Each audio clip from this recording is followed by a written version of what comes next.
지하 주차장 붕괴는 4월 29일에 일어났습니다. 지상부 천장이 갑자기 무너진 이 사고 이후 공사는 전면 중단됐습니다. 1666세대, 17개 동이 골조 공사까지 마친 상태입니다. 공정률 67%인데 시공사인 GS건설은 전면 재시공을 결정했습니다. 최고층부터 한 개층씩 해체하는 방식으로 철거할 것으로 보입니다. 아직 구체적으로 재시공 비용이라든가 기간에 대한 건 나온 게 없습니다. 부실 공사로 인한 전면 재시공은 광주 화정 아이파크 이후 국내 두 번째 사례. 국토교통부의 조사 결과가 나온 뒤 갑자기 발표됐습니다. 무량판 구조 특성상 천장을 온전히 떠받치는 기둥엔 보강 철근이 꼭 필요합니다. 그러나 붕괴 지점의 기둥 거의 절반가량이 설계 단계부터 보강 철근이 빠졌습니다.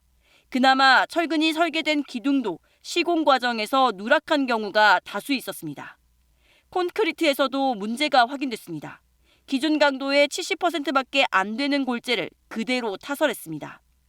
철근도 콘크리트도 함량 미달인 상황에서 정원용 토사를 설계값의 2배 넘게 쌓았고 결국 무게를 견디지 못하고 무너져 내렸습니다. 신뢰 문제가 들어있는 부분들에 대해서는 우리는 입주민과 국민의 눈높이에서 결국 국가는 판단해야 되는 생각을 갖고 있으니까요. 이런 부분에서는 우리 좀 철저하게 원칙적으로 해주시기 바라겠고. 입주 예정자들은 재시공이 끝날 때까지 새 집을 구해야 할 상황입니다. 일단 전면 재시공은 다 전반적으로 환영하고 계신 분위기고요. 입주까지가 길어져서 기다리시기 힘드시다 하시는 분들은 저 의견을 같이 고민해봐야 될 것 같아요. GS건설의 재시공 결정은 발주처인 LH와 협의가 안 된 상태에서 발표됐습니다. 재시공 돌입 시점은 물론 보상금 규모와 비용 배분 등이 모두 불투명한 상황이어서 혼란은 한동안 이어질 수밖에 없어 보입니다. KBS 뉴스 이지은입니다.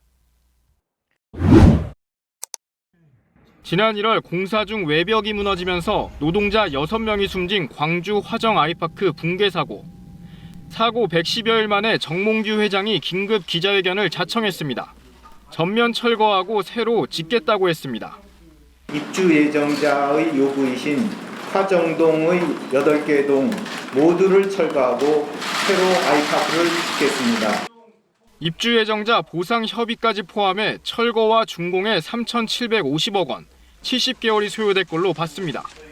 당초 정 회장은 공사가 거의 끝난 나머지 건물들은 정밀 안전진단에서 문제가 나오면 철거를 검토하겠다고 했는데 입장을 바꾼 겁니다.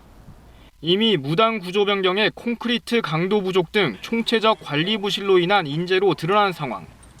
국토부가 관할인 서울시에 등록 말소 등 가장 엄중한 처벌을 요청하면서 퇴출 기로에 놓이자 전면 재시공 결정, 더 늦출 수 없다 판단한 걸로 보입니다.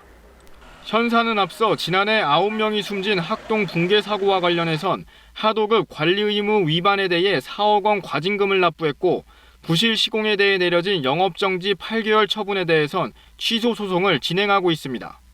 관련해 이런 일이 다시 일어나면 해당 기업은 망해야 한다고 강하게 비판했던 원희룡 국토부 장관 후보자는 어제 현상 결정에 즉각 고뇌의 창 결단이 안전 문화를 획기적으로 높이는 계기가 되길 바란다는 입장을 내놨습니다. KBS 뉴스 개연호입니다.